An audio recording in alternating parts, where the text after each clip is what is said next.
Tonton video ini sampai selesai agar Anda tidak gagal paham.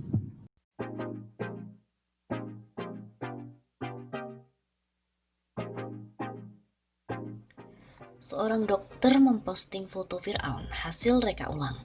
Lalu malah pendukung Jokowi tersinggung. Kenapa? Seorang dokter Lisa Amartatara di akun media sosialnya Twitter mengunggah foto Fir'aun hasil pemindaian teknologi baru.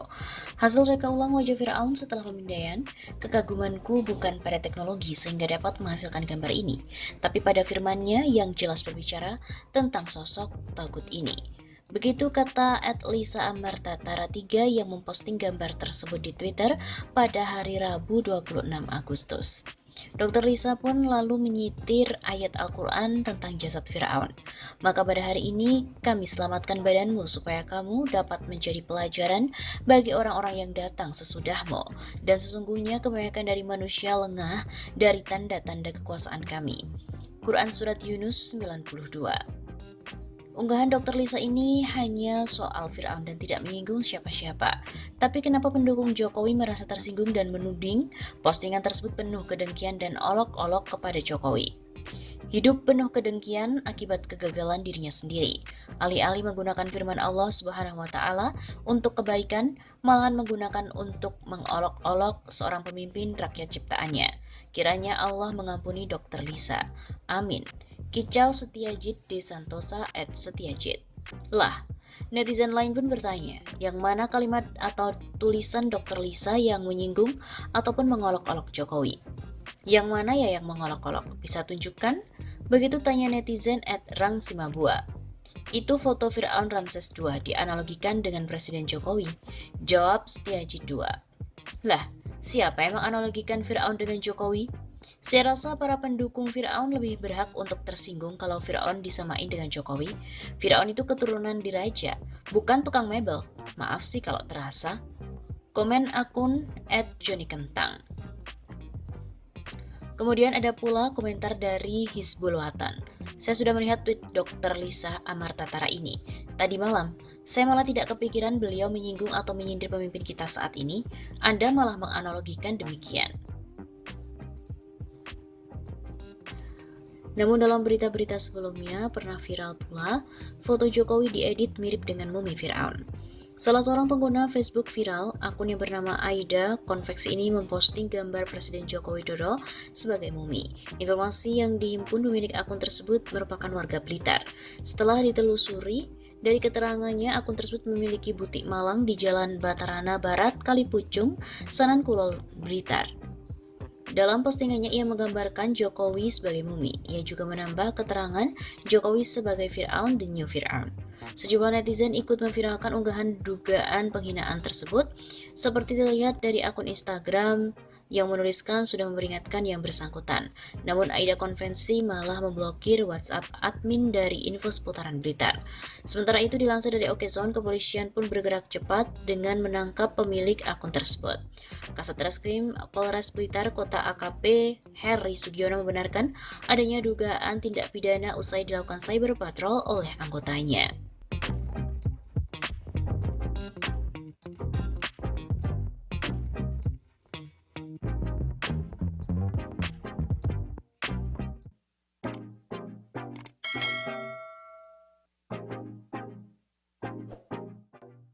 Organisasi saya PDIP sambangi Rizal Ramli, ngeluh Jokowi kini sudah tak punya hati. Organisasi saya PDIP yang berkontribusi besar terhadap pemenangan Joko Widodo, baik menjadi wali kota Solo, Gubernur DKI Jakarta hingga Presiden RI mendatangi ekonom senior Rizal Ramli. Organisasi ini adalah Satuan Tugas Khusus atau Satgasus Cakrabuana Partai Demokrasi Indonesia Perjuangan yang bertandang ke kantor RR di Jalan Tebet Barat Dalam nomor 4 Jakarta Selatan pada hari Senin 3 Agustus. Kepala Satgasus Cakrabuana PDIP Kadiman Sutedi menyampaikan pihaknya mengaku kecewa kepada Joko Widodo yang pada pemerintahan keduanya ini tidak mampu untuk mengurus rakyat. Ia mengatakan kepala negara sekaligus kepala pemerintahan yang sudah menjabat 2 periode itu sudah tidak lagi jujur dan punya hati memimpin rakyat Indonesia. Saya lihat tidak jujur, tidak ada lagi hati.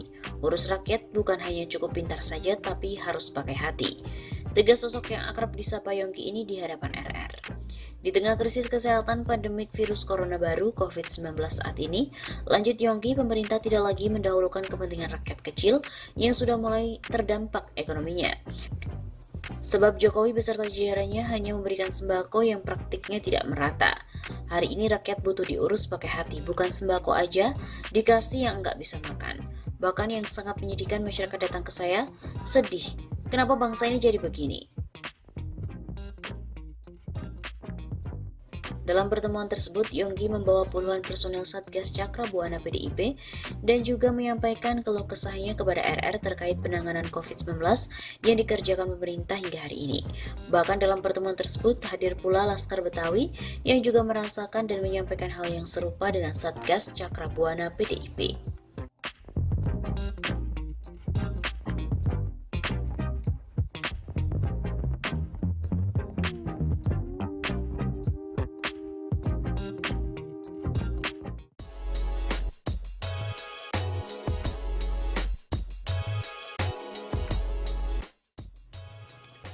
Survei LSI mengatakan 76% pemilih Jokowi Ma'ruf mengatakan ekonominya semakin memburuk.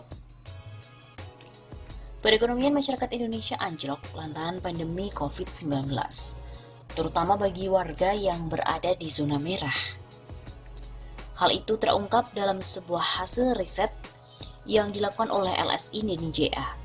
Tercatat sebesar 74,8% publik mengatakan bahwa kondisi ekonomi mereka saat pandemi virus corona lebih buruk dan bahkan jauh lebih buruk dibandingkan masa sebelum COVID-19. Hanya 22,4% yang mengatakan bahwa kondisi ekonomi mereka tidak berubah dibandingkan dengan masa sebelum COVID-19. Dan hanya di bawah 2,2% yang mengatakan kondisi ekonomi mereka lebih baik. Ujar peneliti LSI DenijA, Ardian Sofa, saat merilis hasil survei bertajuk Kecemasan Publik di Zona Merah pada hari Selasa 7 Juli. Menurut Ardian lagi, kalangan yang mengatakan kondisi ekonomi buruk merata di hampir semua segmen. Baik mereka yang kelas ekonomi atas maupun wong cilik, berpendidikan tinggi maupun rendah, tua ataupun muda dan semua konstituen partai politik. Mereka yang mengatakan kondisi ekonomi buruk juga mayoritas di pemilih Jokowi Ma'ruf maupun pemilih Prabowo Sandiaga Uno. Di pemilih Jokowi Ma'ruf sebanyak 76,3% mengatakan ekonomi mereka memburuk. Sementara di pemilih Prabowo Sandiaga sebanyak 74,2% mengatakan kondisi ekonomi juga memburuk. Sementara itu pada segmen pemilih PDIP, partai pemenang pemilu sebanyak 77,8% mengatakan bahwa ekonomi mereka memburuk. Pada konstituen Golkar, sebanyak 74,2% mengatakan ekonomi mereka memburuk. Pada segmen pemilih PKS yang biasanya memilih musim kelas menengah yang tinggal di kota, sebanyak 70,7% mengatakan ekonomi mereka memburuk. 6 bulan dilanda pandemi COVID-19, tingkat kecemasan publik atas ekonomi mereka berada di zona merah. Mayoritas mereka mengatakan ekonomi mereka memburuk di atas 70% dan mayoritas khawatir mereka tak mampu lagi memenuhi kebutuhan pokok, yaitu di atas 80%. Sepanjang LSI dan JA melakukan survei opini publik sejak tahun 2003, tak pernah ada kecemasan publik setinggi ini. Begitu tutur Ardian Sofa. Karena itu, menurut Ardian, pemerintah sebaiknya menghindari untuk membuat kebijakan yang semakin memperburuk kondisi ekonomi warga.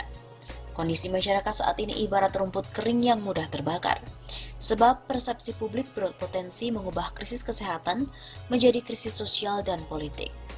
Pemerintah dibantu sektor swasta sebaiknya fokus untuk mengerahkan segala upaya menghidupkan kembali sentra-sentra ekonomi. Diketahui survei tersebut dilakukan oleh LSI DenijA secara tatap muka pada 8-15 Juni 2020, menggunakan 8.000 responden di 8 provinsi besar di Indonesia, yakni DKI Jakarta, Jawa Barat, Jawa Timur, Jawa Tengah, Banten, Sulawesi Selatan, Sumatera Utara, dan Provinsi Bali. Sementara margin of error sekitar 2,05%. Survei juga menggunakan riset kualitatif yaitu analisis media dan in-depth interview untuk memperkuat temuan dan analisisnya.